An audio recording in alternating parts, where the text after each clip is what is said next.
How you doing, Larry? Hey there, Peter. How are you? Good evening. Good. Here everybody starts jumping in now. I look away for 1 minute and suddenly I've got all these people waiting to come in. Hey there, Larry. Hey, how you doing, Larry? Hey, I was going to ask you, I seen your email there, and you got the W4 watt meter. Yes. Is that one in really nice condition? It is. It's in very good condition. It's I just wanted to ask you, did you get the it's like a plastic nanogram. It's a little plastic, looks something like and feels something like the nifty manuals, that's coated. Yeah. Did you get that? And it has the lines on there where you match them up with a. That thing. I remember that because I had that way back when I had my own. No, I did not get that with it, but I will ask him if he still has it somewhere. But I remember that because when I was a novice in general and had my first HF station, I had the same watt meter, and I do remember that plastic card. Yeah, I bought one W4 in excellent condition, like brand new. This was by the when the MTARA had was up at Northampton High School way back in the late 70s. Yep. And I bought one of those, and it came with that card with it, and everything was new, the manual and everything for the watt meter, and how to use that card. And also, I bought maybe about 2 years later, I bought an R4C, great R4C. And I'll tell you, that was a nice radio, and it was a great combination. And that radio put out 175 watts according to that meter, and that's an accurate meter. Well, I know. Wow, Vanessa, I love your background there. That's awesome. Thank you. I have a hat because if I take you, you'll see what happens. It's like the light. See, I don't have it. I like you got the club logo in the back. That's great. Because the light is from above, so. And I Hey, don't have. Vanessa, Yep. the first meeting I came to when I joined the first virtual meeting, I had one of our hats on, and my background. What do you call it? The green screen was actually blue, and it cut my head off from the top of my eyebrows up. It was completely invisible. Yeah, I have other background. Actually, I'm gonna show you if you want quickly. Yeah, if I had a wall, a solid color wall behind me, I could do the virtual backgrounds. But because I've got my dining room essentially, it doesn't work out that way. I gave up on the virtual background. You guys see my messy workbench. That's all. Marcel. Yes. Yeah, thanks for sending me that PDF on the Paraset and that Bayou Jumper. I got that and downloaded. That was interesting read. Yeah, you were able to open it. Good. Yeah. As first, I've never saved. I printed it to a PDF and then I sent it. I wasn't sure if it was going to work. Oh, that's good. Yeah, no problem at all. And I downloaded it, so I'm all set. Excellent. Yeah. See, Charlie's here, Bob's here. Hi, Gary. Oh, no. Hi, Ken. There, you snuck in. And Yep, I'm here. Vanessa, are you still there? Oh yeah, that Larry's recording, and I don't like being on video that long. I'm not that photogenic. So. We already got you. You're already recorded. Yeah, I know. I don't know if anybody's heard. You look better than most of us, Vanessa. So you got nothing to be ashamed of. I mean, just look at what everybody else looks like. I don't know if any of you guys heard, but Vanessa's the new emergency coordinator for Hampshire County. Oh, very good. Congratulations. Congratulations. Very good. Thank you, which has me scared because I was kind of talked into it in a way, I had some point, these are my issues, and they came they came with counter argument, which, I want to do it, but I still need to take training, and I won't be able to start until June or July, but I have until March next year to finish. and I had no idea what it entitled. You'll be fine. I'm sure you'll do great.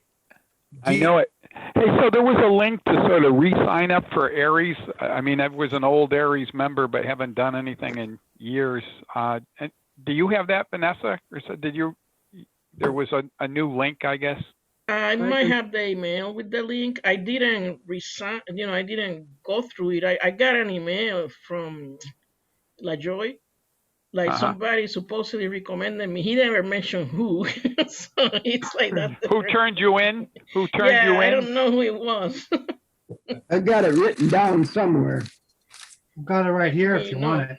Yeah, I'll get you the link, Gary. It's Bob. Not an issue. Vanessa, do you have 75 meter or 80 meter capability? No, no. I have an MFED antenna from Hawaii Emergency, and I have tried 75, and somebody hears me, and I think it's somebody close by, but nobody else can hear me. Well, I know somebody has heard me in the past, but but most people don't. if you would like, I have two 75 meter or 80 meter dipoles, and they're actually tuned for the Sunday morning Aries races. The Massachusetts statewide emergency net 3944, and I have the little bracket that you just plug them in, or hook them up, and they turn into a dipole. It doesn't hear anywhere near as well as my big dipole, but it works. I've actually checked into that net several times on it. If you'd like to borrow it, I have no immediate need for it, so you're welcome to take it until you figure out if what you want to do or whatever. Yeah, but how long are those? Because that's the issue, one of the issues. Each one of them is about 7 feet. So when it's only that? Yeah, when it's set up, it's only 14 feet.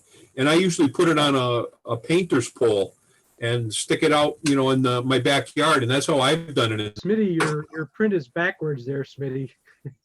Okay, it looks, on my screen, it looks right. I know. So I wrote To it the rest of backwards. us, it doesn't. ARRL.org. And Gary, if you want to get in that, just look under emergency communications. It'll then have a point where you can register. That'll take you to a very simple form, and then you'll be contacted automatically by email with another URL to go to. So anybody that wants to go in, just re-register, please, on Aries. I have the old Aries database. We'll be setting up a mailer out to ask those people if they still want to participate. But that's going to be coming in the next week or so. But use the new one and get that in, because it's a lot simpler. The old form was like 30 years old, and they're still back in Spark Gap days, I think, sometimes. But, the new one's pretty simple. Okay. Hey, Pete, are you on a tower on that antenna? Oh, yes. Yeah, it's an 80-foot tower. Whoa. At 80 feet is my C31XR tri-bander. And at 90 feet is my 2-element 40-meter beam. The mast is chrome moly, which is not going to bend. Right, it's very expensive. Yeah, in the middle is a 5-element 6-meter beam. And then suspended from the tower, you can see to my left over here, a strut that holds up my 80-meter delta loop. Then over behind my back is another one that holds my 30-meter vertical dipole. And at the 30-foot level on the tower is my 2-element dual bander for 17 and 12 meters. So on one tower, I've got 160 through 2 meters, actually, because there's a Ringo Ranger behind me. And for 160 meters, I use a antenna that's called a double L. And it's shaped like this, the full-size 160-meter dipole, fed in the middle with coax, 52 ohm coax, and the match is quite good. The vertical portion is about 75 feet, and then the two horizontal legs run however far they need to go. I've got 176 countries on 160, so it works. Wow, 160 countries on one side. I'm impressed. Pete, The Yankee how high Clipper off the antenna, ground isn't is that bottom, is the bottom of the L? I'm sorry. How high off the ground is the bottom horizontal part of the L? About 10 feet. 10 feet, yeah. Yeah. It's a good antenna. Yeah, it is. It works. You know, it's not a four square with 120 radials under each each leg. I don't have the space for that, but You have more space than I do, it seems, because I cannot put a yeah, 75 or 80 footer tower in my lot. well, that it's a Roam 45 tower, so it's quite rugged, and the everything works. I can go from any band to any band with a click of a button on N1MM logger, and I'm there. 160 through 6 meters. Do you still climb that? Oh God, no. No, I have John W2GD, who's been doing my antenna work. What town do you live in? Burlington, Connecticut, which is north of Bristol. Okay. Somewhere near 84-ish, a little. It's in the Close woods, enough. Larry. Route My 4. son lives in Burlington. Oh, all right, all right. Are you near W1BD? W1 who? Victor Delta? Jay? Yeah, Jay's about, I don't know, 5 miles from me. And when he gets on 6, ouch. Yeah. Oh, now, Pete, do you have any receive antennas for 160, or are you just using the double L as transmit Just a and receive? double L. Oh, fine Yeah, business. I don't have the room for any beverages. So I do the best I can with what I got. Yep. Some serious Well- aluminum up there. I'm pretty sure a lot of us, or at least I, have antenna envy here. There's always room for a beverage, Pete. Amen. Well, my goal is to hit the 3,000 mark in the DXCC challenge. And I've got about 140 to go. Nice. What's your elevation? Not including the tower. What's your? 1,000 feet. See, that's. That's the difference, Larry. I know. I'm sitting at 140 feet, and it just doesn't cut it. I'm about 240. Well, more importantly than than height is what is your surrounding horizon like? Because you can be at 140 feet, but if you have a great horizon line in all directions, you'll do just fine. I live in a suburb right off of Springfield. My town is a pancake, and all around me are houses with solar panels. Yeah. Oh, Well, I'm putting a tower up this spring, summer, and gonna at least double my height though, from 30 feet to hopefully around either 55, 60 feet, which hopefully will make a little bit of a difference, get above everything. yes. How does Long Meadow handle that, Larry? If it's attached to the house, John, you don't need a permit. If it's detached from the house, you do.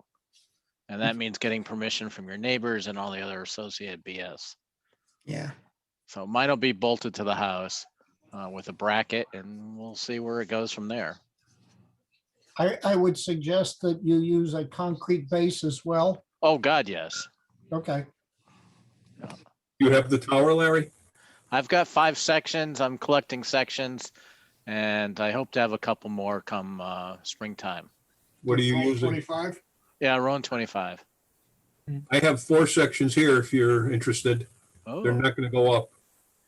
no, I'll take them. Well, I won't use them all, but I'll take a few, and I think I've got 5 right now.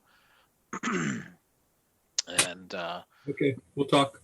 okay, yeah, my goal, my beam will go up there, and I want to get a 40-meter rotatable dipole too. So on top of that, so that'll give me a little better sound on 40 than my wire.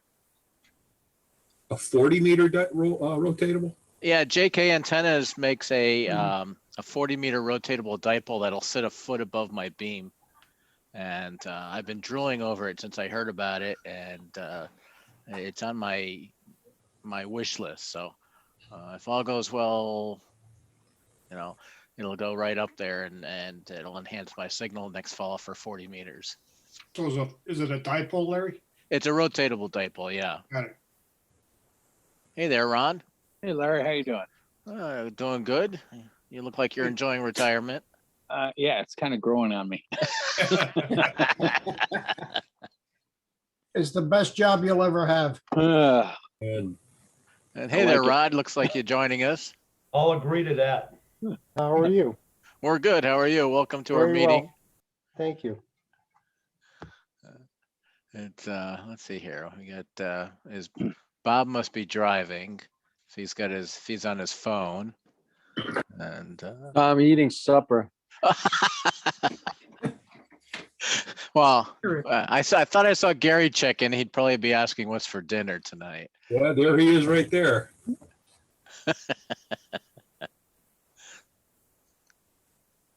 And Chet, what is your background? Is that France or somewhere? It's Italy. It's actually Venice. Cool. Somewhere you've been or somewhere you hope Yes. to go? Back when we were able to travel at one time, about 2 years ago, yes. Cool. Travel while you can. Yeah. You never know when your body will have other plans for you. And Jeffrey looks like he's ready to go to sleep. That will come up. I just got out of work too. Oh. Been there since 5 this morning. Oh God. Ooh. Oh, and you didn't cut your beard yet, Gary. Oh, Wow. not yet. So that's a year's worth of growth, hair and beard. The beard at least. Wow. Yeah, no, I cut mine. I got having the hair and the mask was just driving me crazy. I kept eating my hair, and I just trimmed it right down the other day. But Faye didn't like it either. You know, Faye didn't like it. Everybody else liked it, but Faye did not like it, and that's the most important thing. Happy wife, happy life. Yeah. Got that right. That's exactly right. We're coming up on 30 years in June, so that's God bless you. Congratulations. still a few months away, but we're That's a getting good there. start, Larry. Yep. We hit 40. It's 50 years for Bobby and me this year. Wow, congratulations. Thank you. She's WB1ADL, by the way. Sounds good. Let's see. Anybody else over 30 years? Yeah. Yeah. 42. How about you guys, Bob? 43 coming up. Wow. Ann and I are like 76. Were you asking me something, Larry? I was getting some raspberries out of the fridge. How long with you, Frandy? I think it's 43 coming up. Very good. Yeah, I got 37. 56 this year. Oh, good. Really, Gary? Yeah, I was a baby. I'm still am, but You're like 10 when you got married? oh, marriage. I thought you were talking about licensing.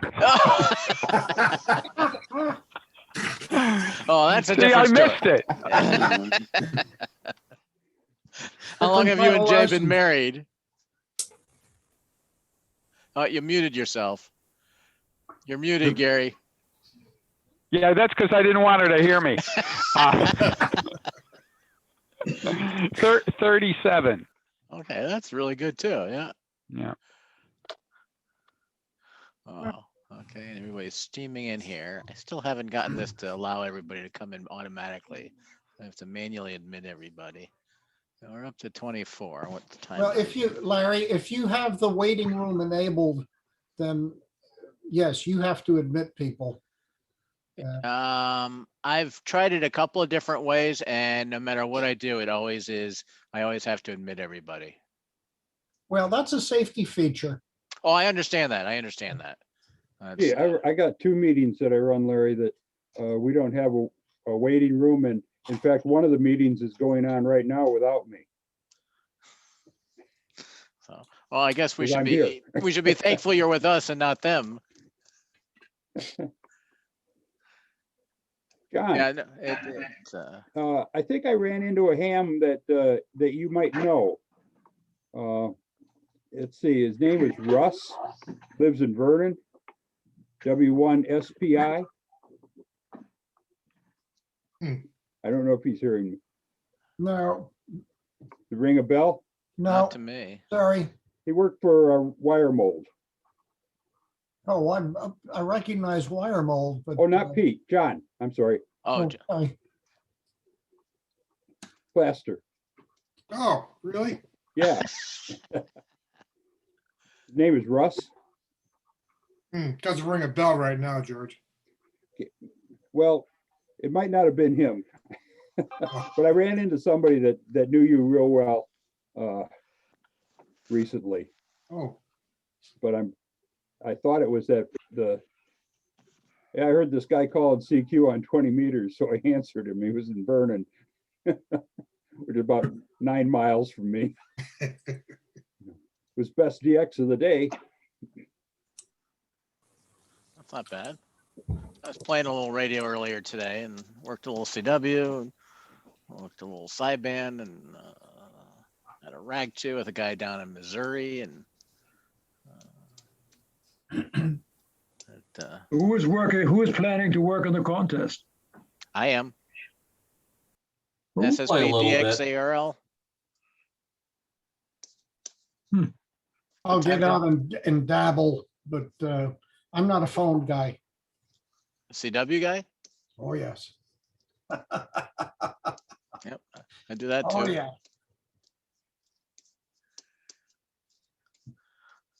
No, it's a good So- time for you guys. If you're interested in working DX, it's a good time, good, easy way to work some DX and make some contacts, make some countries, add them to your list.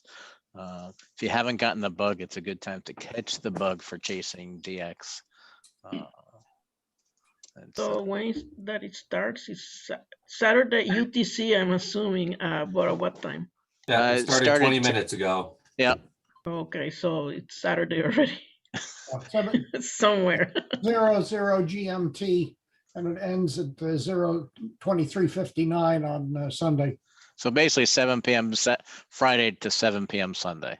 Right. And the good thing about this contest is that everybody wants to work the US. So we are the sought after ones, and you don't have to fight Europeans for European countries and the way you do in CQ Worldwide.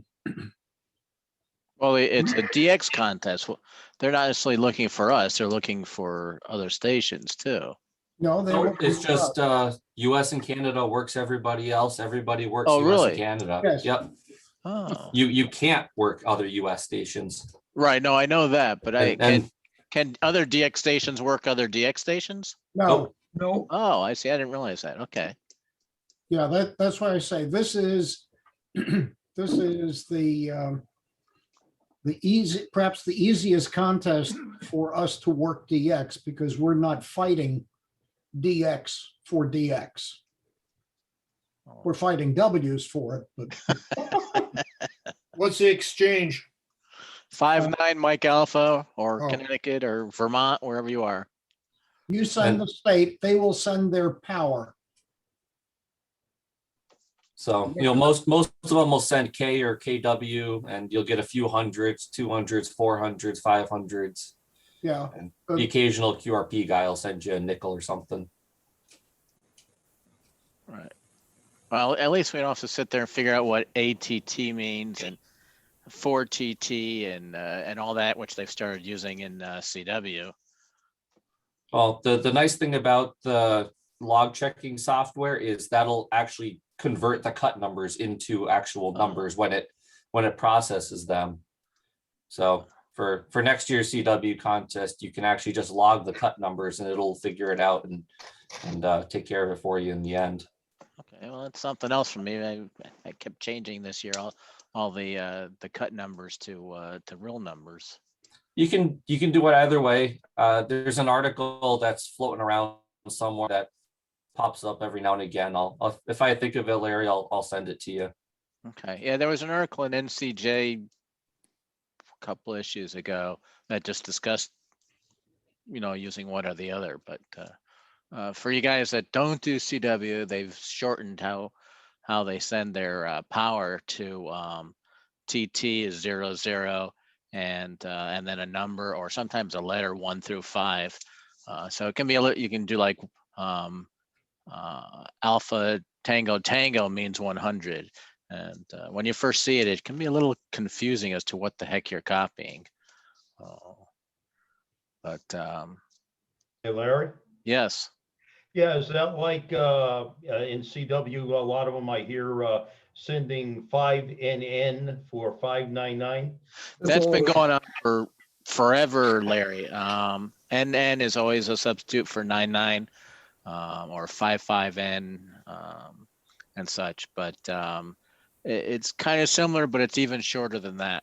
Oh, I think the most ridiculous is if people in really send 5NN instead of 599. I mean, that drives me nuts. I mean, how stupid can you be? Yeah, really. I mean, it's the same amount of time.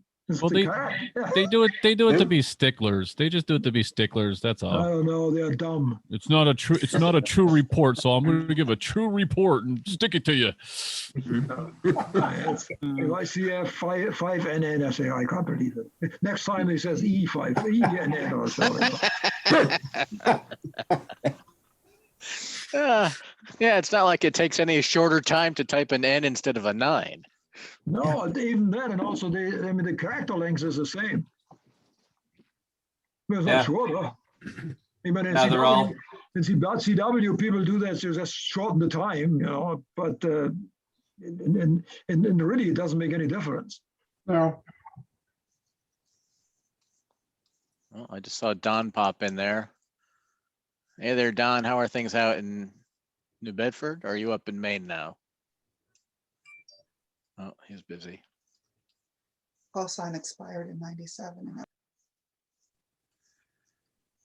All right, we're working our way up there. Hey there, Kevin. Welcome aboard. Kevin and Carol. Congrats, Kevin, our newest ham. Yep. Right click on your name and put your name and call in there. What's that? Right, if you right click on your name, you can put your name and your call there. Let everybody see your new call. What, like a rename? Yeah. Yeah. Oh, okay, hang on 1 second. Nice and easy.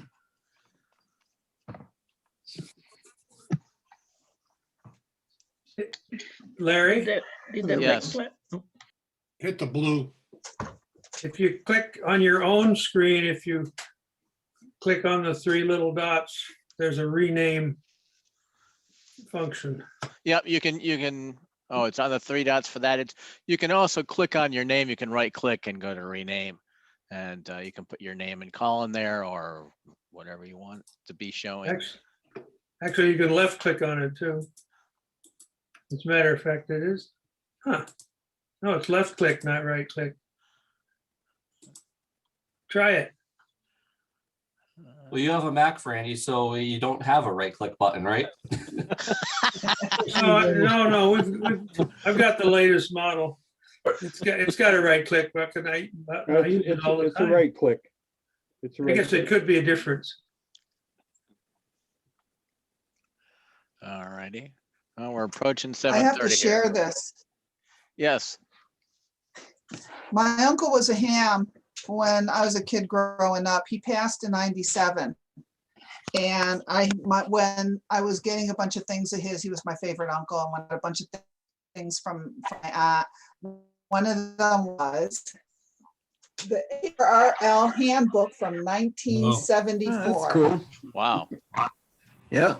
Yeah, I was I 12 just back wanted to then. share that. Cool. That's a good thing to hold on to. Yeah. I may have tossed my early ones that I had. I think they became firewood or kindling for somebody. They're hard to give away. All right, we've got a few more joining us. Here comes Ray, the Western Mass section manager. Ooh, he didn't hear me before. What do you have up for an do you have an outside antenna now, Vanessa? No, I just put in fair weather, not in winter, my MFET, it's a wire antenna. Yeah.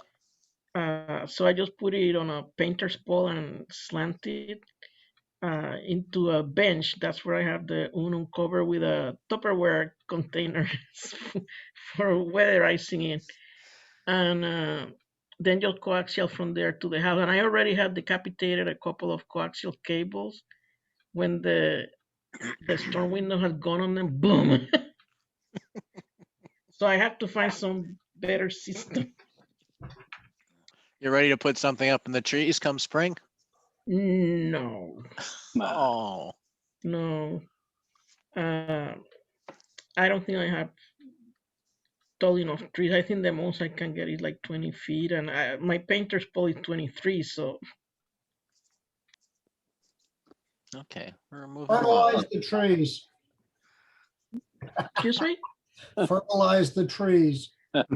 Oh yeah. Well, I have a 75 footer, but they are at the end of the lot. They are spruces. They sway a lot in the wind. Well, maybe if Paul will let you remote into his station, you can remotely run his station down the street. I don't know how far apart you guys are. I don't think Leeds is that big. No, Paul is probably less than 2 miles. At the most 2 miles, I think. I don't think so. Well, you think it's less than that? Hey there, Ray. Good evening, everybody. How are things out in the center of the state today? Cold. Yeah, we're like I use the expression, we're just hanging with the homeboys, just chilling. Stuff for the hood. Yeah. Well, of course, when you work at night, it's a lot colder. I love the nights. Yeah. We went out to Home Depot last night. It was cold out there. Yeah. Yeah, I was driving my truck, what was it, Tuesday or Wednesday with that big wind going through. I was getting tossed around like a rag doll. You're driving that block of wood with wheels, right? A big Chevy truck. Block of wood? Well, that's what the shape it is. It's the square shape, right? That's what the Chevy trucks are. Well, it is a Chevy truck, but no, I'm driving a 26-foot Freightliner. Oh, that's a big truck. Yeah, that big box, it tends to be this, blast curtain. So, a good gust of wind and you get knocked over to the next lane and hope there's nobody next to you. Oh my God. A giant sail on the highway. Yeah, no kidding. All right. Truck. We're going to give it another 3 minutes and then we're going to get the meetings rolling here. And we'll see if those that always show up late, show up late. Go grab me another cup of tea then. Hey, Larry. Yes. Did you find the band's kind of weak around 10, 20, 15 and 12? Earlier today? Yeah. Even 20 was lousy earlier today. It should open up tomorrow or tonight and tomorrow and the weekend with the contest going on. 40 is there. always good. Well, ionize the atmosphere. Hey there, Harold. Now, the A index has been coming down, which is good. The K is 2, which is okay, but the flux is 73. So I think you can expect some openings on 15,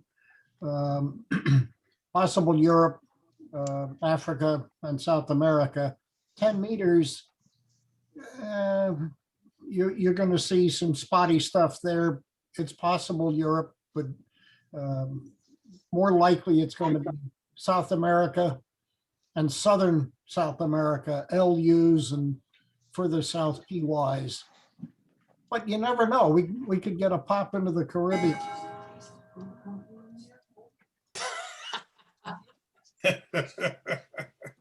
I guess that means it's starting time. We will get started in just a moment.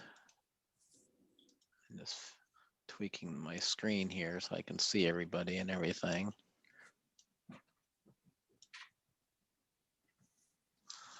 All righty, let's get things rolling here. Nobody's in the waiting room at the moment. All right, good evening, everyone. Welcome to the March HCRA meeting. We got a nice meeting planned for tonight and informative and interesting. I want to start off with, like I always do, asking everybody to turn the ringers off on their phones or to lower the volume down so that it doesn't interfere with everybody, especially the guest speaker. And if you have dogs or other loud family members, if you could close the door to the room you're in and just leave them in the rest of the house or apartment. That just means we won't interrupt the guest speaker, which is the polite thing to do. I want to remind everybody about the Monday night 10-meter net. It's been going strong at 7 p.m. on 28,375. We've been having a fun time, a new subject every week, and it's been very interesting and informative, and it's always a lot of fun. We will always enjoy that. Also want to remind everybody about the new ham net on Thursday nights at 7 p.m. Gary, KC1JZR is net control as W1NY, which is also the call used on Monday nights. And also there's a different subject every week, and these are more in line with introducing new hams or hams returning to the hobby to different aspects of ham radio and things most of us may take for granted, the new hams may not. So introducing them to different things. And I know there's SWLs listening because I get emails from them every week or every couple of weeks. And it's a fun net to participate in. Also, it's also for HCRA members. So this is on the 146.715 W1BR repeater, and there's a PL of 100.0. If you key into it and you don't have a PL, you're not going to be heard unless you're really close to where Gary lives in Holyoke there, so up on the hill. So that's Thursday night, 7 p.m., and that's going strong and it's gaining speed. And if you know any new hams or any hams returning to the hobby or any HCRA members, join us at 7 p.m. Where's Marcel here? Marcel has some balloon news. He had I'll let him explain. It's all yours, Marcel. Oh, thanks, Larry. Good evening, everybody. Good evening, everyone. So I had 2 balloons, and we're filling them with hydrogen that was donated by Ivy Industries. Had them, one of them a little bit overfilled, and I took it outside and got some of the hydrogen out of it. I went back into the garage, and I have a little docking station that I've got. I have it set up on that. And as I was walking in, the wind blew, the door was open, I didn't close the door, and out went the balloon. Oh. Last seen heading towards the Connecticut state line yesterday, quickly gaining altitude, big 36-inch Mylar balloon. So I went out this morning and I was able to get another one, but it's not the same quality. So I've still got the original. I wanted to do 2 balloons, get us up to about 30,000 feet. The single balloon will probably be somewhere between 26, 27,000 feet. But right now, it looks like we are go for launch on Monday morning, probably about 10:30, 11 o'clock over at the Springfield Plaza. Anybody wants to come up, you're welcome. I only ask that you, socially distance, wear a mask, please. And we're going to be out there, and hopefully we can get somebody to video it. Paul's not with us tonight, is he? No, but I'll bring my camera too. I plan to be there. Okay. Paul was going to try and come with his drone and chase it a little bit. But the goal here is to get this sky tracker. Actually, I've got it right here.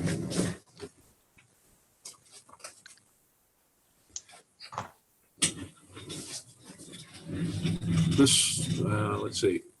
It's roughly 11 inches end to end, and it weighs, I think last weight was like 11 and a half grams, less than half an ounce. Get it up, as close to 30,000 feet as I can. And my goal is to get across the Atlantic, hopefully in 2 or 3 days. The jet stream on Monday is predicted to be going from Western Mass southeast to just north of Bermuda. And then it takes a real ripping shot up towards Ireland, and it looks like it's going to miss England. So hopefully we won't get shut down on the geo tracker. You can't transmit over England, and then back down through Europe into North Africa. So any amount of luck, we'll have a few thousand miles under our belt by midweek next week. And how can that be tracked? Whisper is the way to track it. APRS, it's some crazy thing that the builder did, and it's not just regular APRS. But if you go on 20-meter Whisper, that's 14.095600 with the WSJTX program, and it's transmitting at 4 minutes past the hour, and then every 10 minutes after that, as long as there's sunlight on those solar panels. It's totally solar powered. So. How far away can we be expected to hear the Whisper signal from the balloon? Well, I track my Whisper station, my digital station is my old 897 here, and I've only got an inverted L end-fed half wave, and I can pick up balloons. I've picked them up as far as 6,000 miles away on that very limited, compromised antenna. Cool. So, and it's 20 milliwatts.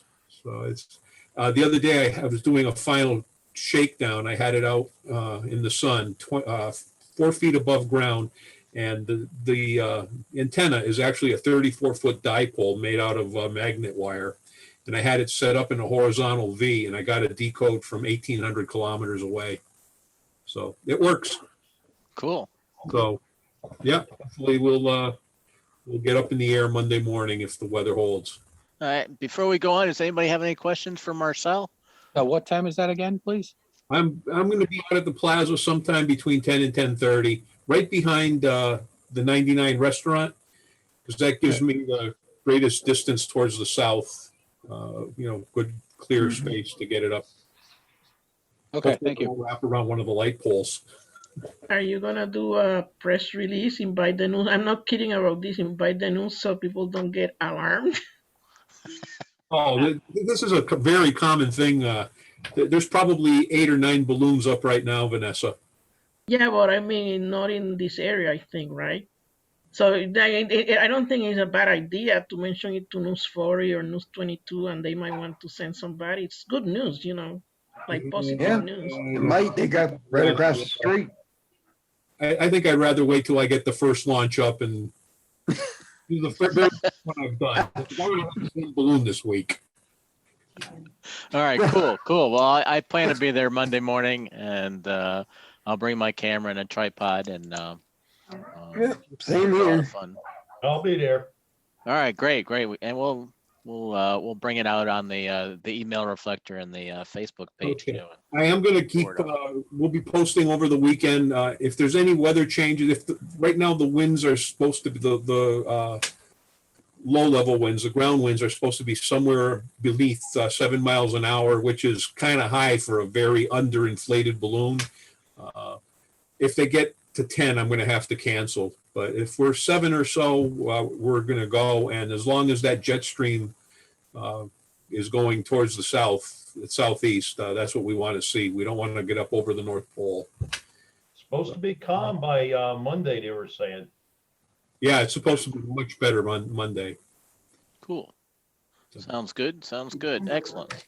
Well, that should be exciting. We'll see how the first one does, and we know you're going to hold on to them much more tightly.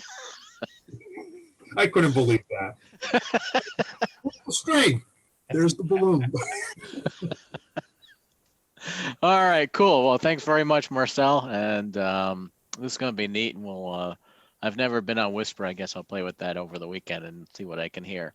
And so moving on here, we have, if you've ever noticed that in Zero Beat every month, we've got a couple of charts with ClubLog information on there.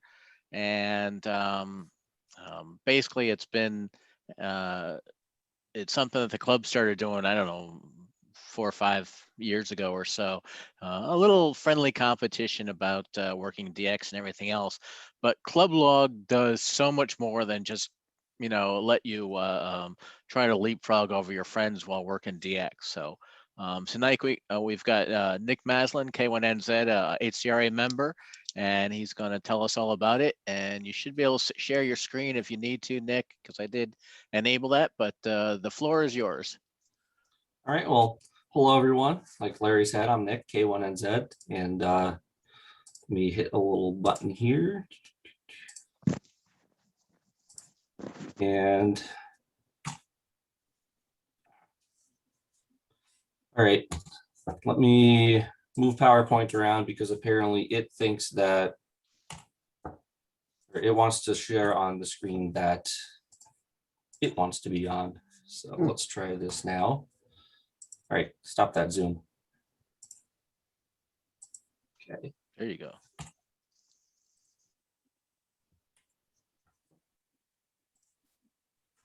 All right, so what is ClubLog and what can ClubLog do for me? So ClubLog is a massive database of logs uploaded from hams all over the world. You got a whole bunch of US folks that are using it, a lot of DX, and it's basically designed to help you track down a lot of those QSLs that can be kind of iffy, or maybe you've forgotten about them. And it's really designed about making your QSLing and award chasing and DXing life easier. And along with that, you have a couple of bonuses like the friendly competition through the club leagues. Like Larry mentioned, we've got the HCRA League where anyone who's an HCRA member can log into their ClubLog account and request to join the league. And I believe Larry and myself will both get an email to approve you. And once you're in, you can join in on the fun.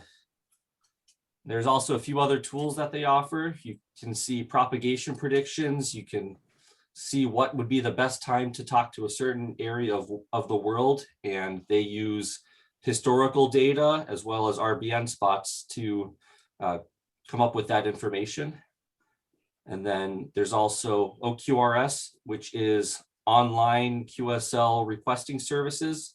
So instead of sending a card out to a DX station, or instead of sending your card out to the DX station with a couple of green stamps and spending a whole bunch of time and effort and postage and all that good stuff, you can log on to ClubLog, and if the other station has it enabled, you can, with a couple of clicks, order yourself a card, and it's made it a lot easier than having to send out stacks and stacks and stacks of envelopes and green stamps and all that good stuff.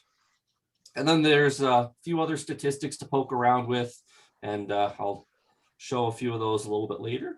And all right, so I already upload to EQSL and Logbook of the World.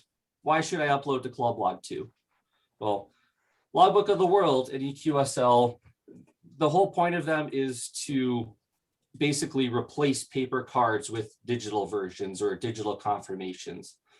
ClubLog doesn't do that. It's more helping you get those confirmations instead of actually being the award or the proof in the pudding. It's more of a tool. It's not the actual end result. So the main part of ClubLog, you can log into your account and you can actually filter worked, confirmed, verified. You can look at what you've got on CW, phone, data. There's a whole bunch of different filters you can pick, and then it'll give you a nice little table here of what you've worked on each band or what you've got confirmed or verified. And it's a nice little tally to kind of see how you're doing and where you're at. And this is actually where the data comes from for the Hampden County League. So I'll show a little example of that later. But for example, I was looking around when I was making this presentation this morning and actually found that I have Hong Kong worked on 20 meters, but I don't have it confirmed anywhere. So I found that once you're actually in ClubLog, you can click on the little W and it'll pop up a nice little box saying, hey, this is who you've worked on 20 meters for Hong Kong, and you can go chase them down this way. But there's also a nice QSL charts feature in ClubLog where it'll actually tell me, hey, I matched the QSO with VR2ZUZ. So he's uploaded to ClubLog, I've uploaded to ClubLog. There's a match there. And actually this nice little OQRS button has popped up and I can click on that and go ahead and request a card. So I figured might as well show you guys how it works in practice. And I'm gonna go ahead and request that card. So I can hit the QSL charts button. And I'm just gonna, you can dial it down for the years. If you're chasing after the stuff at the end of the year, it's a good idea to do like 2020 cleanup at the end of the year. But for this example, I'll go through and pull down everything. And went past it. All right, so Hong Kong, click this OQRS button. And this is actually kind of cool because when I originally made the contact, I checked with this guy's QRZ page and he didn't have an email address listed. He didn't have anything saying he used Logbook of the World. He actually didn't even have a postal address, which I was all excited and then figured out, well, I'm never going to be able to QSL this contact. So I got depressed and then forgot about it until I was actually doing the presentation tonight. And it's just as easy as hitting either bureau or direct. Unfortunately, this guy only does borough cards, but if you wanted a direct card, there would usually be a direct option, and then it would send you over to PayPal to send the guy a couple of bucks for postage in lieu of green stamps. But since I've uploaded to ClubLog, it's already filled in the QSO details. So all I have to do is hit checkout. And if I had a manager, I'd punch in his call here, but I don't. So I can just hit finalize QSL request and it's been requested. So sometime within the next 3 months to 5 years, I'll have a nice card from Hong Kong in my mail or in a borough packet. And a lot of the expeditions and stuff will use the online QRS service as well. But all right, so here we have the league tables. So this is, as of this morning, our current HCRA standings, and we usually do per year worked. So I've got it filtered for 2021, and it's no mode filter checked underneath the little bar here. And then you can pick what club and pick HCRA. And as you can see, Paul's kicking everybody's butt with 159, and it goes down from there. But it's a nice little fun way to kind of compete with all your friends and see who's got what and who's been working where. And it's also kind of cool. You can see some of the statistics on who favors which bands. So I don't know, I'm more active at night, so I've got a few more on at nighttime than I do on the high bands, but that's also propagation too. And back out of here real quick. So got our league tables. And then you could pick Hampden County. And if you wanted, you could even look for worked for no date filter and see who's who's ahead of everybody else in the logs, and it looks like Pete's up there, and Chris and Jim for worked all time.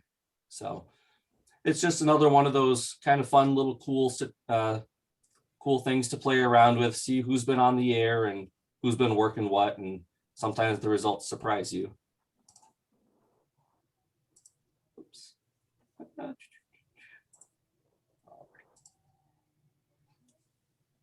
Expeditions.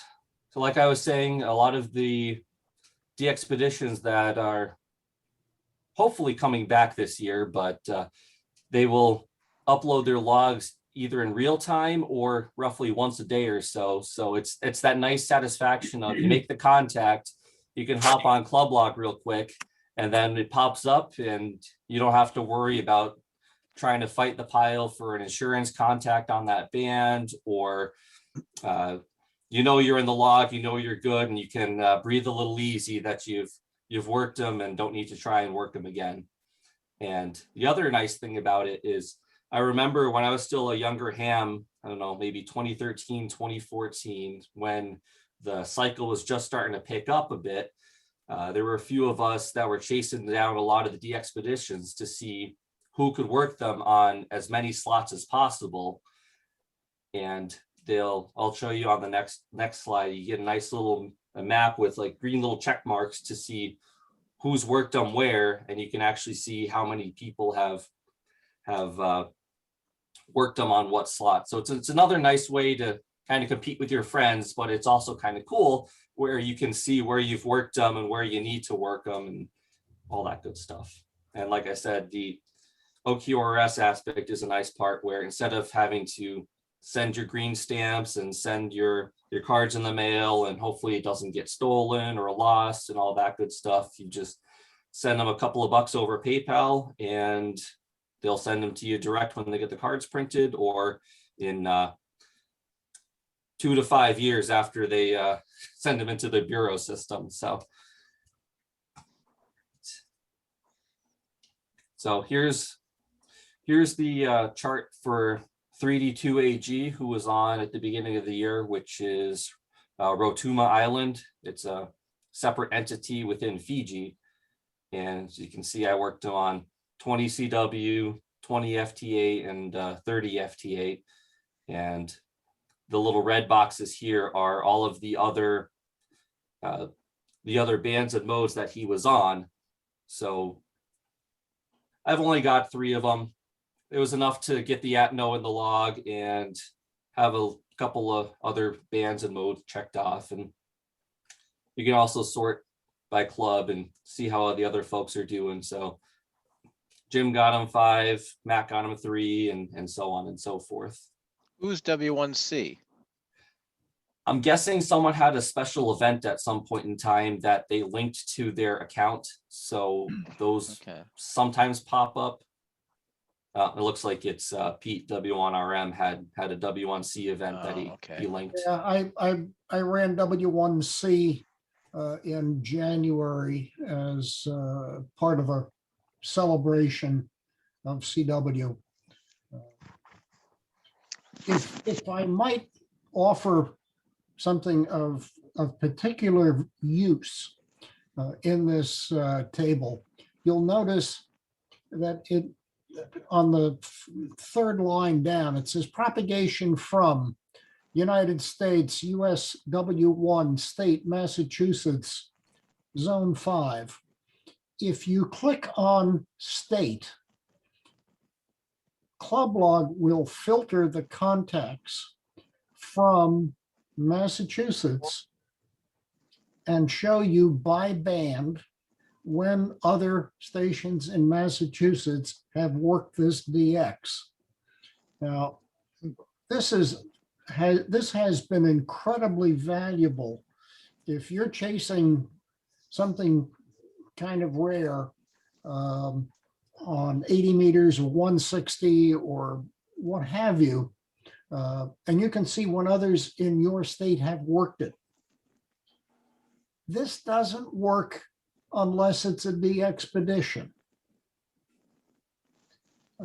I had email exchange with ClubLog about this because I'm trying to work 9V1YC in Singapore on 80 meters. And I'm trying to find out when others in New England, others maybe in Connecticut have worked James, at what time, etc. But it's not available unless it's a de-expedition. Nick, you might want to just briefly for some of our new hams, just mention what the QSL Bureau is and mention what a slot is. Okay, so the QSL Bureau is it's a cheap but very time-consuming. Well, not time-consuming. It's a cheap but slow way to exchange QSL cards with other countries. So there's two different types of bureaus. There's the incoming and the outgoing bureau. So for you to send your card to somebody else overseas, you would use the outgoing bureau, which in the United States would be the ARRL. And HCRA offers a membership benefit that you can actually get your cards ready to go to the bureau and fill out a quick form and get them to Paul NF1G, and he will actually drive them down to Newington and hand them off to Newington. And then once they get into the league's office, the league will sort all of the cards by country they're going to. So they'll take your pile of cards, and there's a whole big box of cubbies in the bureau office, and they'll sort all the cards going to Germany, to France, to England, to Japan, etc.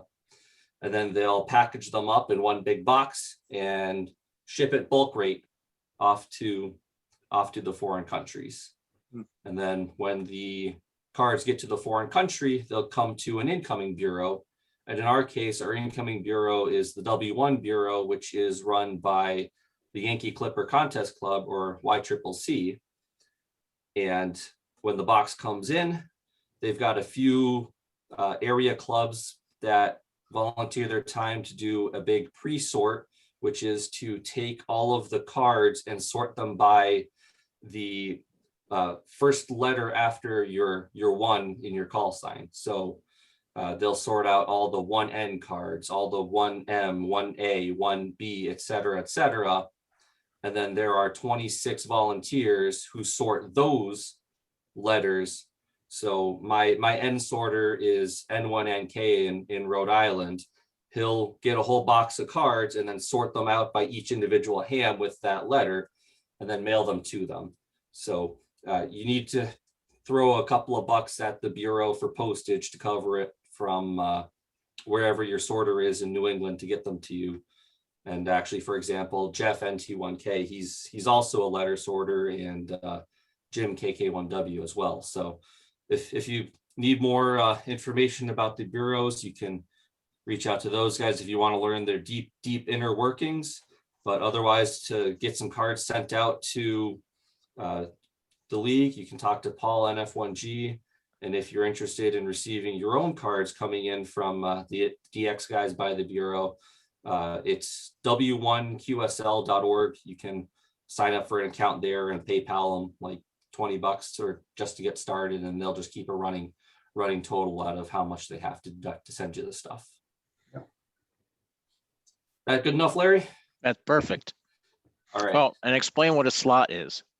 Okay, so a slot is just a band mode combination. So like 20-meter sideband would be a slot, 80-meter phone would be a slot, and so on. All right. Oh, and one other thing I wanted to mention. So ClubLog is also a good source of catching, I'll call them clerical errors in DXCCs. So for example, when I worked 3D2AG portable on FT8, JTDX, which is another FT8 program, it saw it as Fiji, and then when it logged it into DXKeeper, it logged it as Fiji.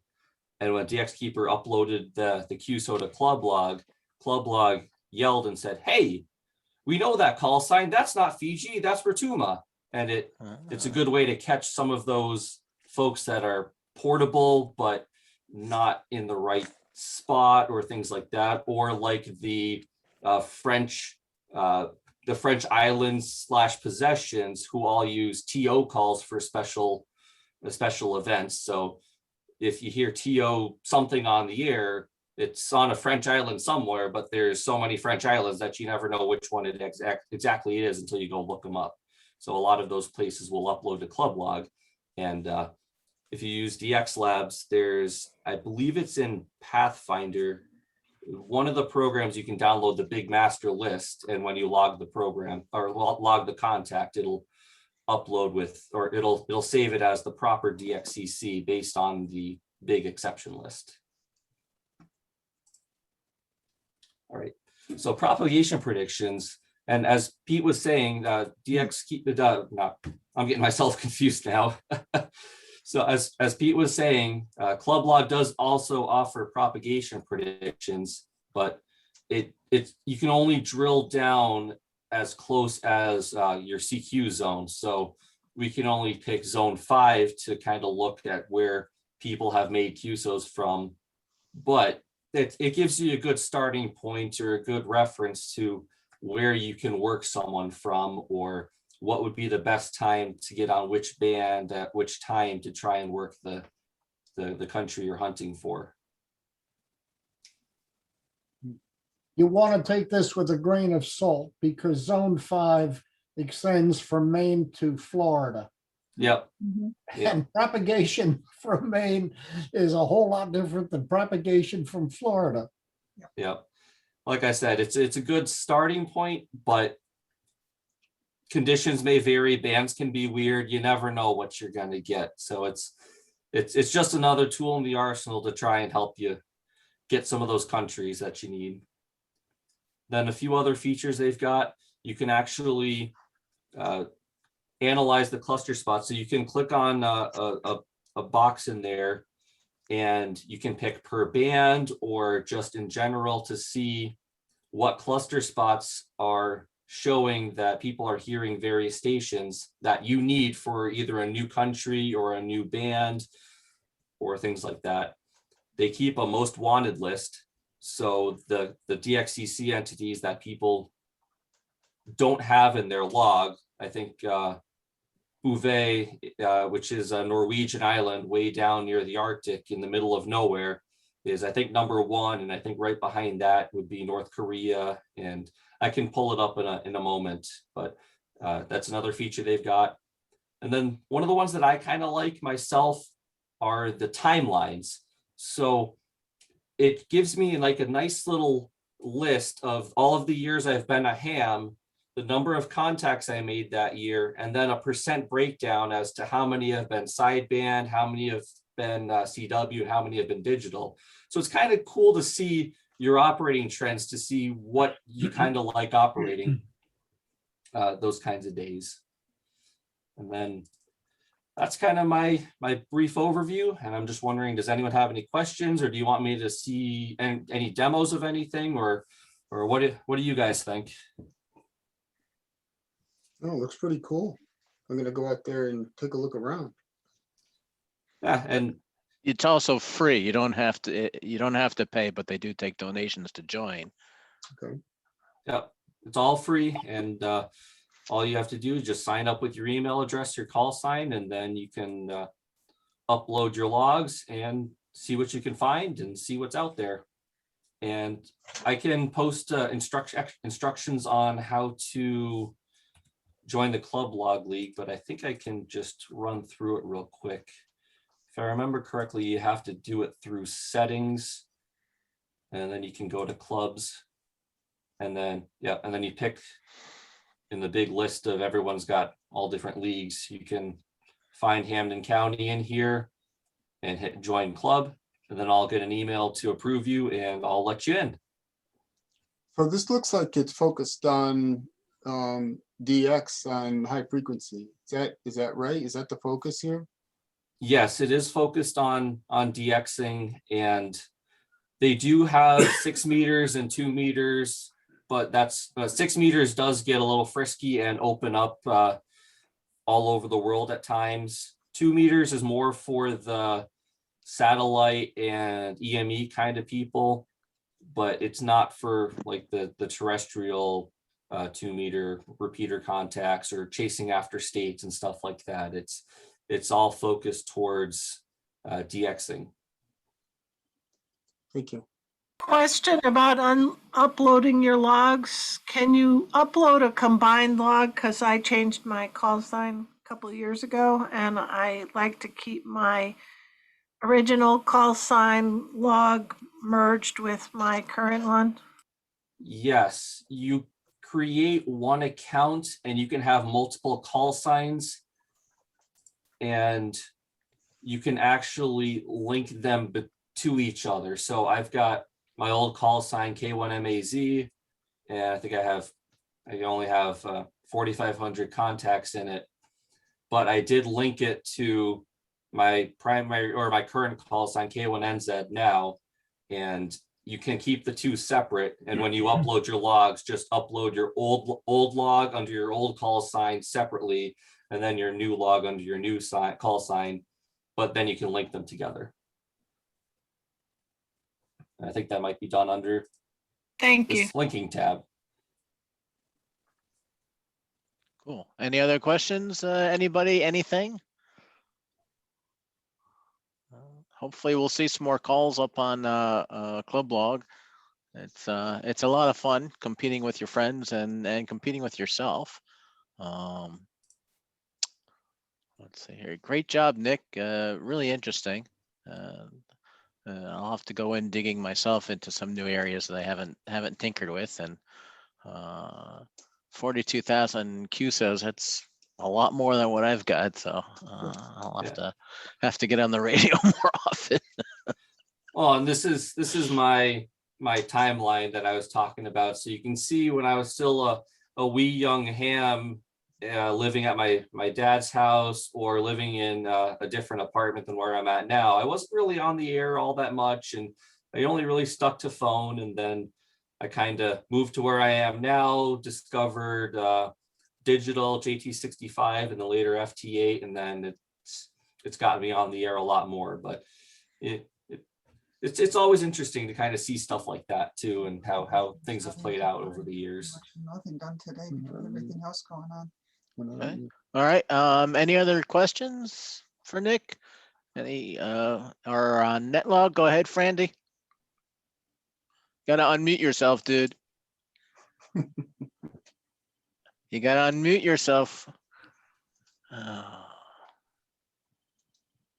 Did Okay. anybody mention what green stamps are?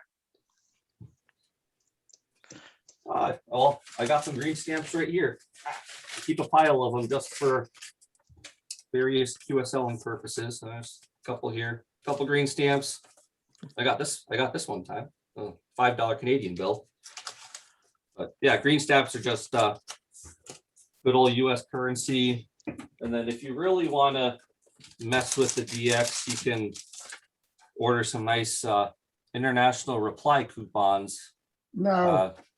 I buy these from the Swiss Post, because you get 25 of them. They come already pre-stamped, but you don't find very many folks that are still taking them anymore. And I kind of weigh the price of the IRC versus the price of sending them cash. But yeah, most DX don't want IRCs anymore. They have trouble with the post office. They have trouble cashing them in.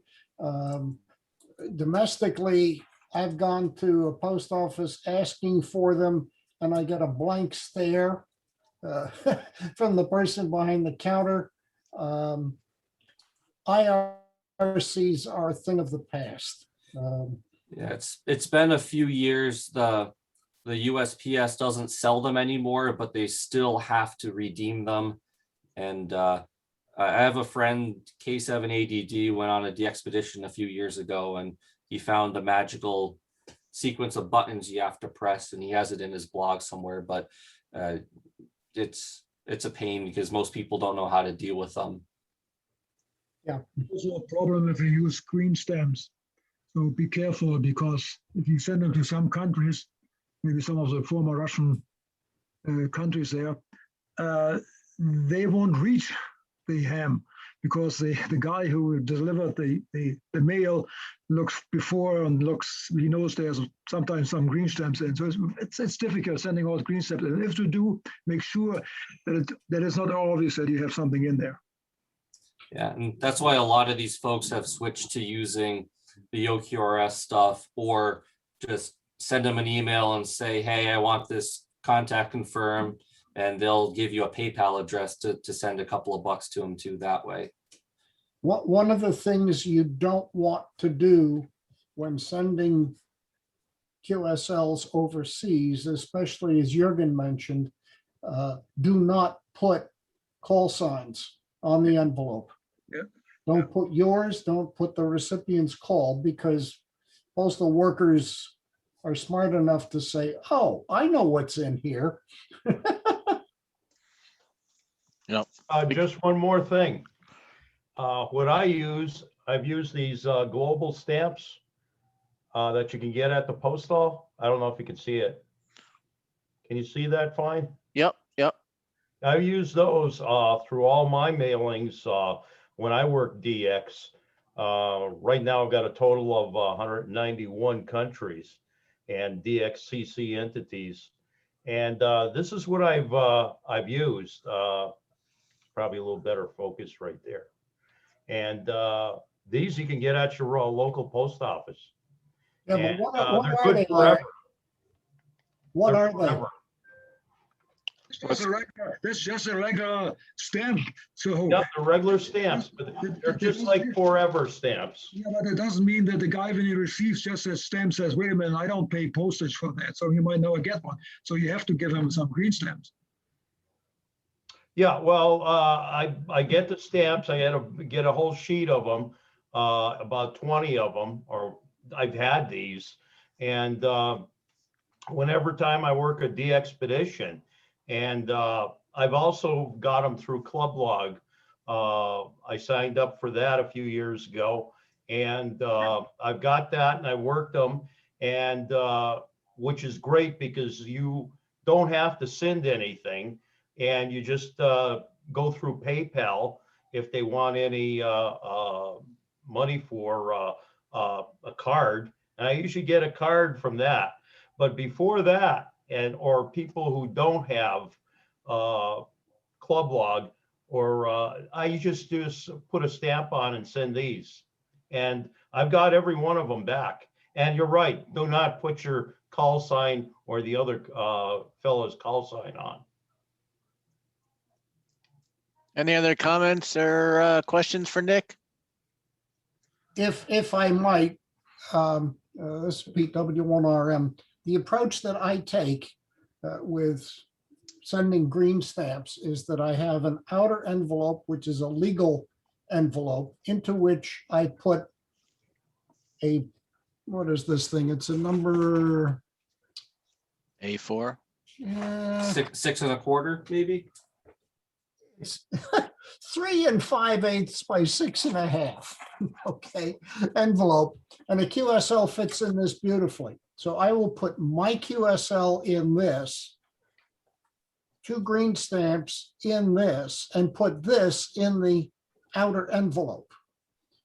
It makes it harder for some bad guy to kind of feel around and feel if there's any dollar bills in the envelope.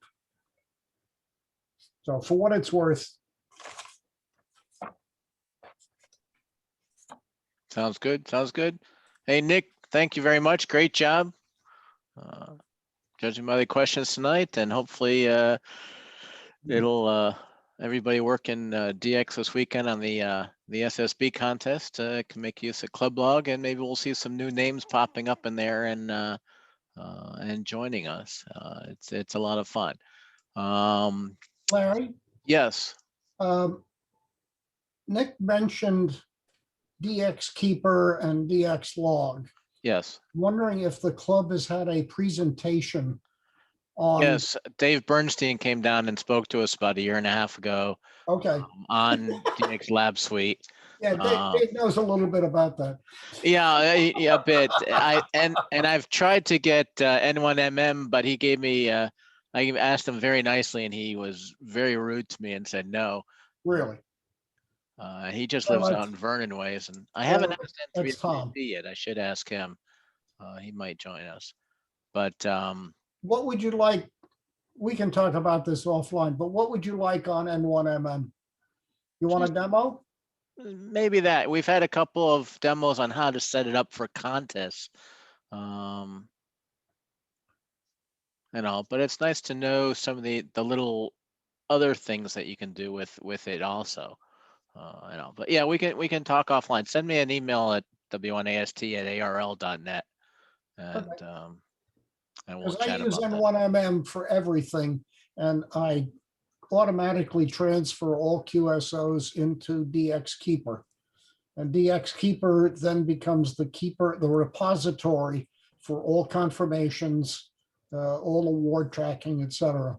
Yeah, that's sort of what I do, only I use N3FJP, separate logging program for contests. Anyways, moving on, do we have any other announcements or anything else going on? Anybody want to announce anything? Unfortunately, there's no Mount Tom flea market coming up, or any flea market coming up. Ray, is there anything, any news on your end? Actually, I have potentially some late breaking stuff. I just got approved for a space that we could use to do a VE session. Okay. So this is something that I don't know how you guys are, but is very lacking in my neck of the woods.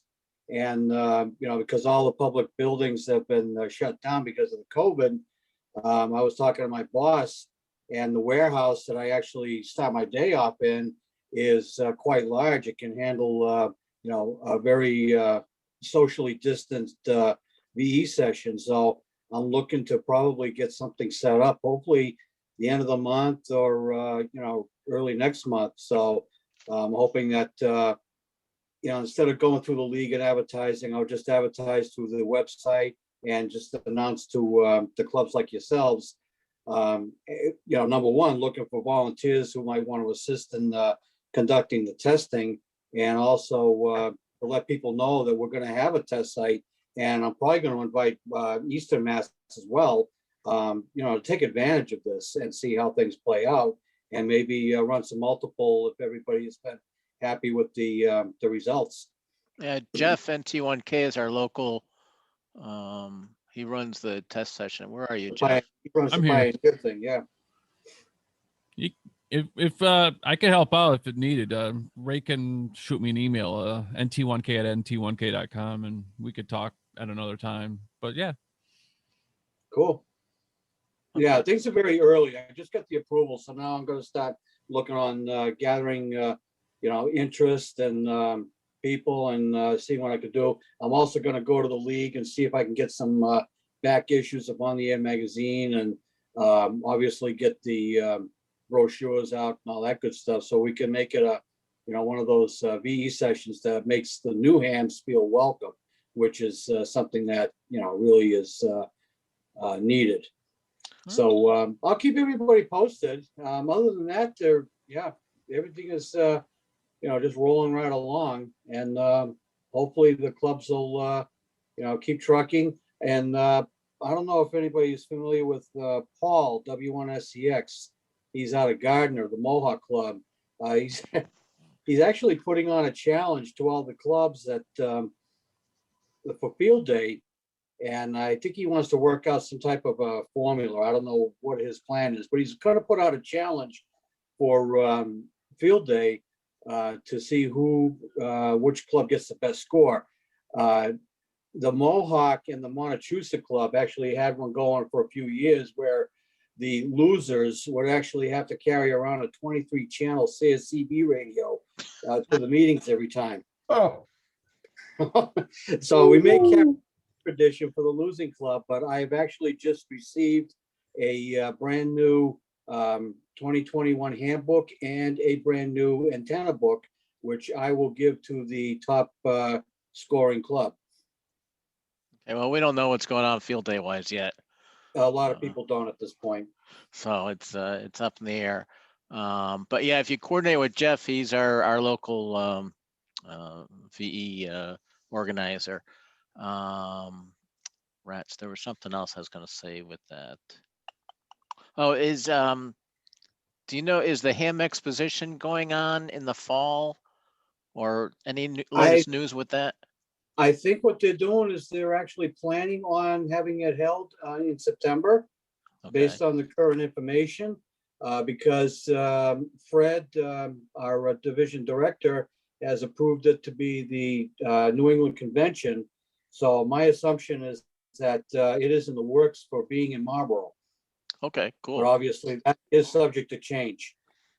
Okay. So yeah, keep your eyes on the websites and all the medias, and you know, of course, as soon as I hear of anything, I'll certainly spread the word. And why don't you broadcast what your website is?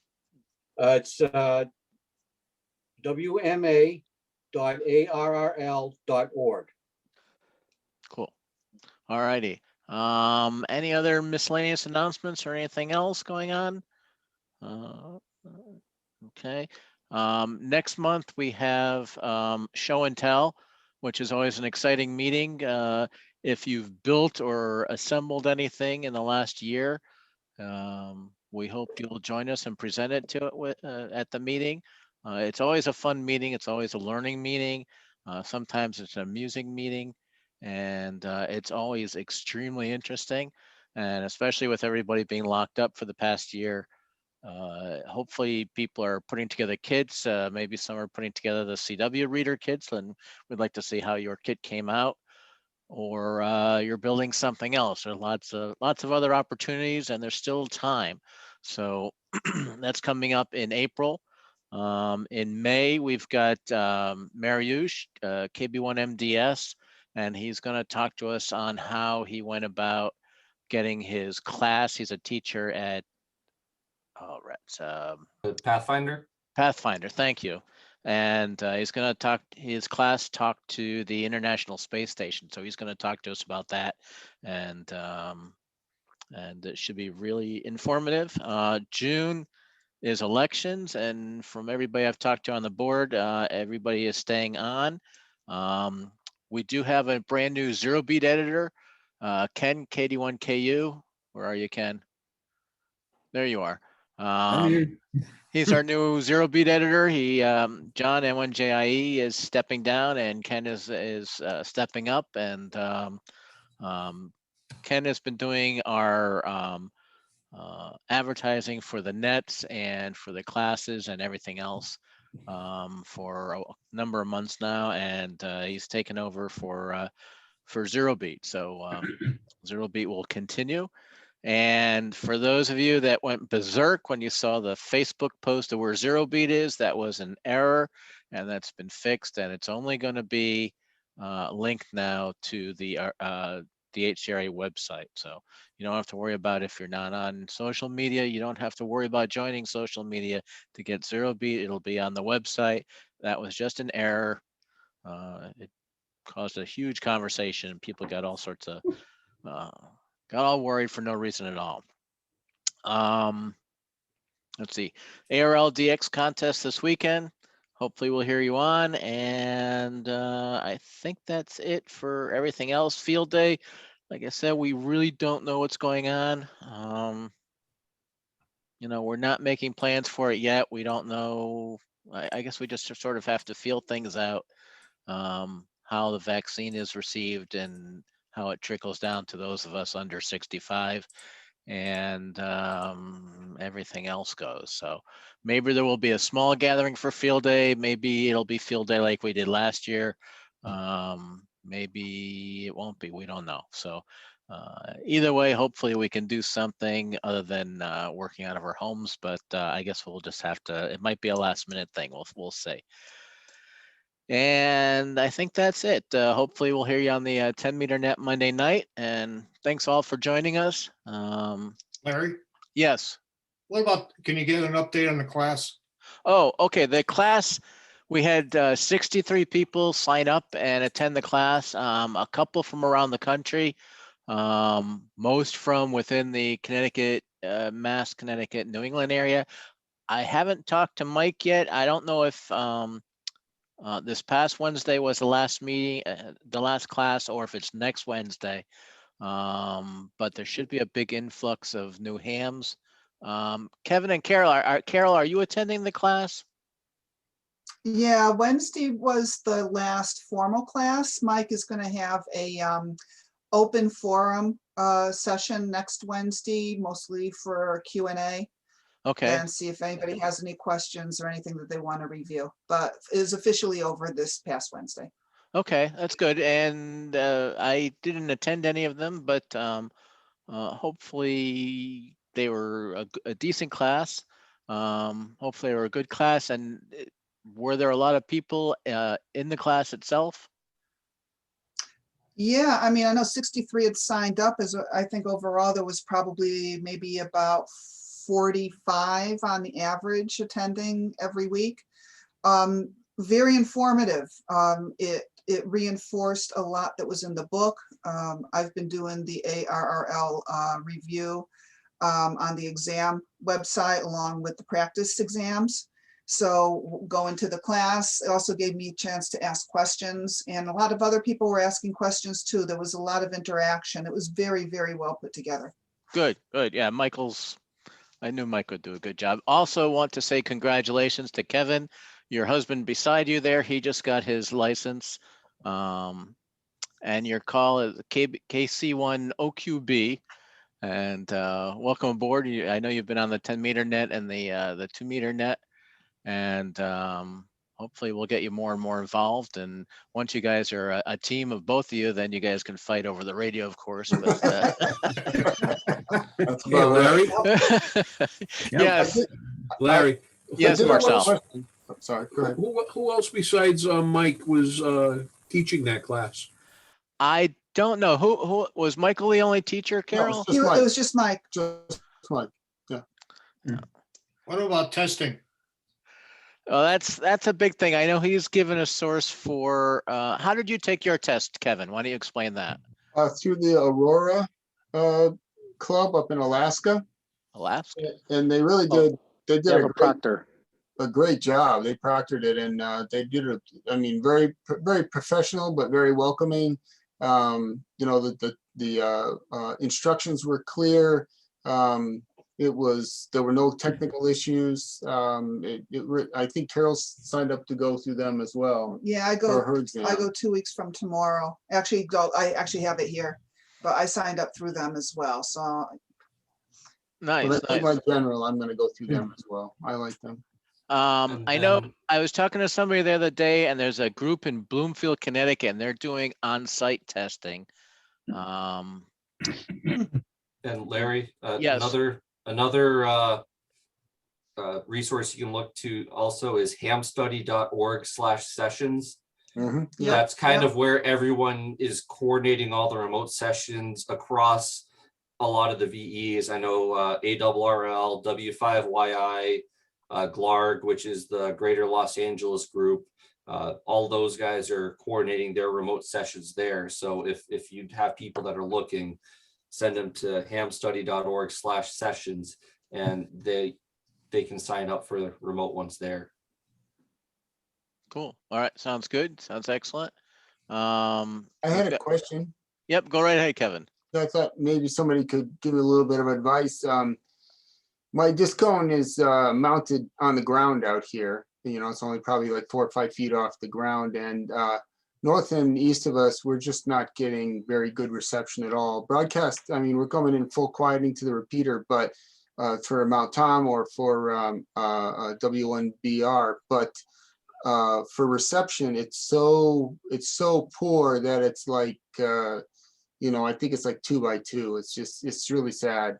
But at the same time, we were picking up a repeater out of Norwich, and it was like 4 by 8. It was clear, you know. So I guess it's just the fact that it's on the ground. So we want to mount it on the house, but I don't want to impact the roof. So I was looking and seeing some non-penetrating roof mounts that they have out there. And I don't know if anybody had worked with one like that or had one like that, or could give any advice on whether that's a good idea or not. What about a bracket off the side of the house? For the D130J, For I'm not sure what kind of a bracket we would use. I mean, our house is a chalet type, so there's no flat, roof area. Yeah. It's all steep roof. It's a 19 pitch roof. And it's a log home as well, so I'm really reluctant to start putting holes in the side of the logs. Do you have a stink pipe? What was that, Ray? Do you have a stink pipe, a vent for your bathroom? We do, but I believe it's PVC. I don't believe it's metal. How about a chimney? I do have a chimney. Well, but we got zero clearance pipe. We got two pipes side by side, one for a wood stove and one for a boiler. And the chimney has natural stone around it. It's really a chase for the chimney pipes, but it's not like a regular chimney, like a masonry chimney. Yeah, my discone is on my chimney and it's held in with some metal straps for holding up an antenna. So I don't know, maybe that's the way to go. Okay. There's not a lot of weight on the chimney and there's not a lot of weight on the pole. So now what that's an about option.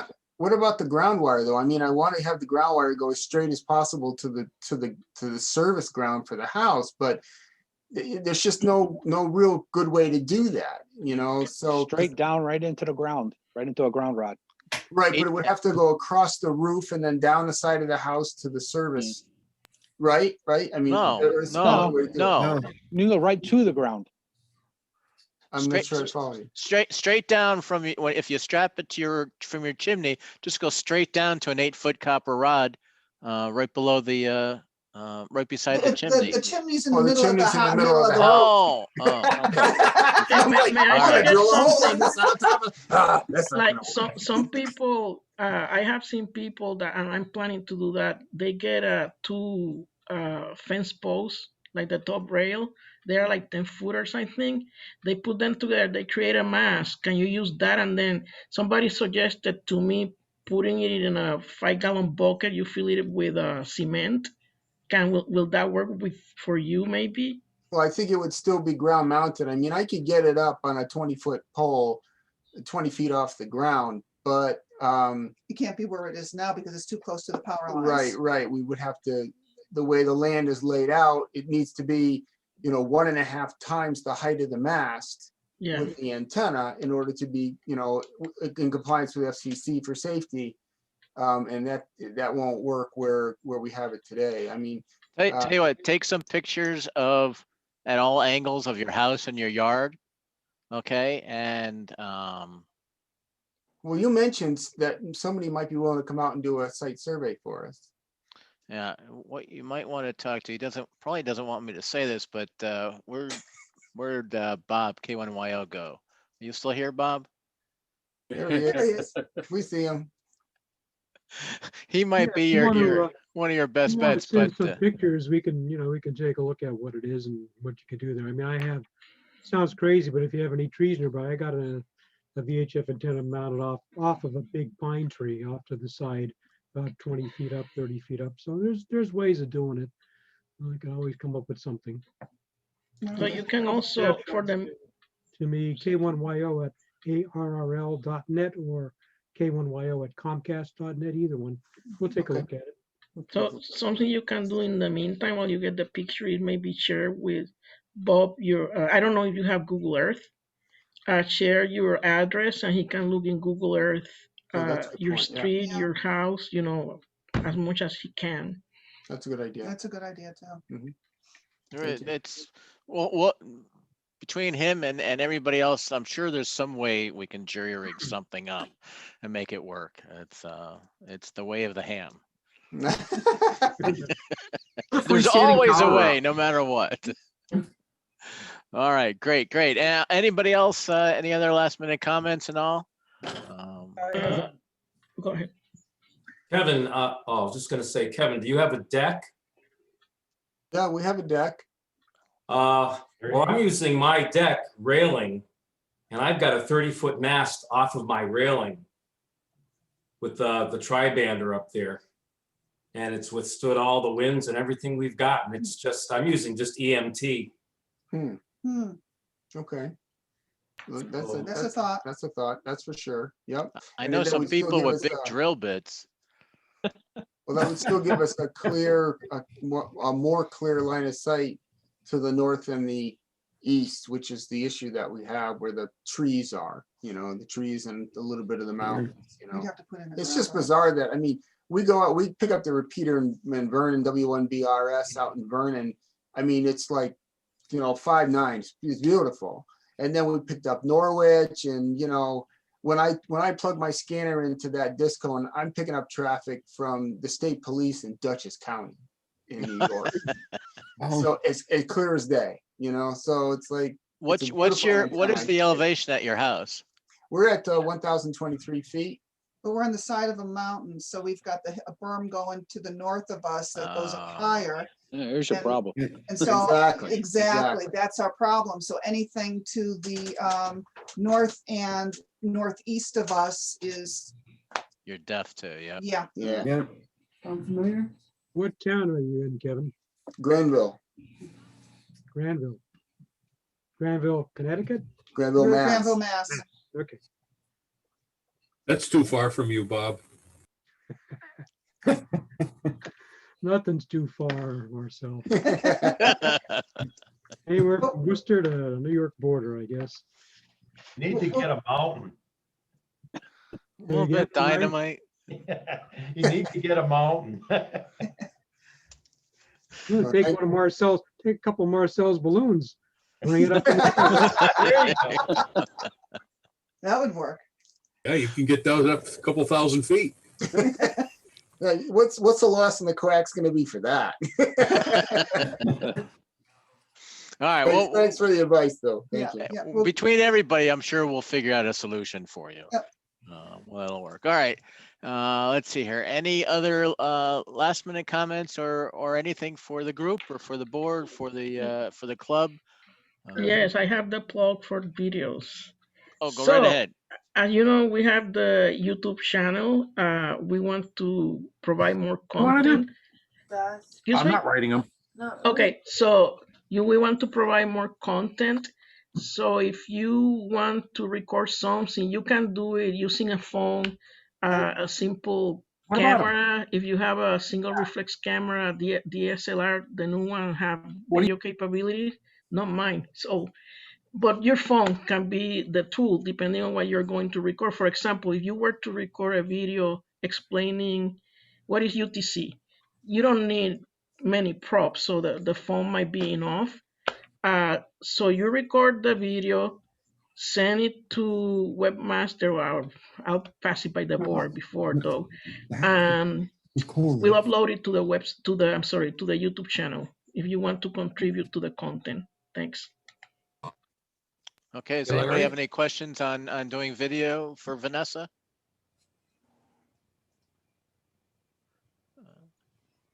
Charlie, did you have a question? You got to unmute yourself there, dude. Yeah, that's what I was reaching for. Yeah, what resolution are you looking for, Vanessa? 720 probably the minimum. YouTube will take less, but then the quality is not as good.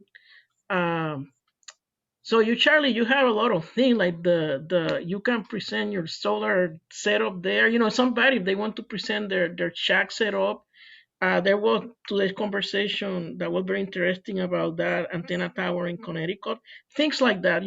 So the idea is to create content that some hams or all hams might find interesting, and I believe that everything we share, there's always a little knowledge that somebody can gain from it. Also, we have I forgot to mention, we have a share the knowledge session on Tuesday, March 16th.